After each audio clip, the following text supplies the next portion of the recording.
Hi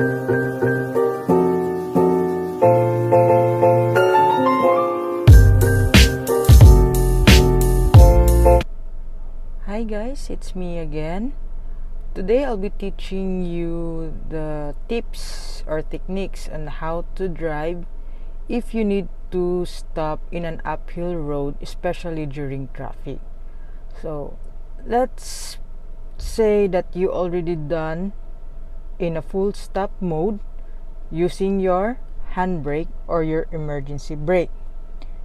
Now, if you need to put your gear shift in a neutral mode.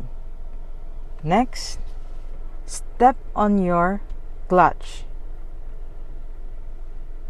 Hold it right there and then change your gear to the first gear. This is the time that you will press on your accelerator while releasing your clutch. While you're doing that, slowly release your handbrake and then step on your accelerator.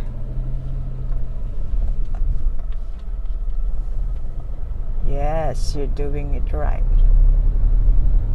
Be sure to practice this technique in a safe road. Thank you for watching. Bye-bye.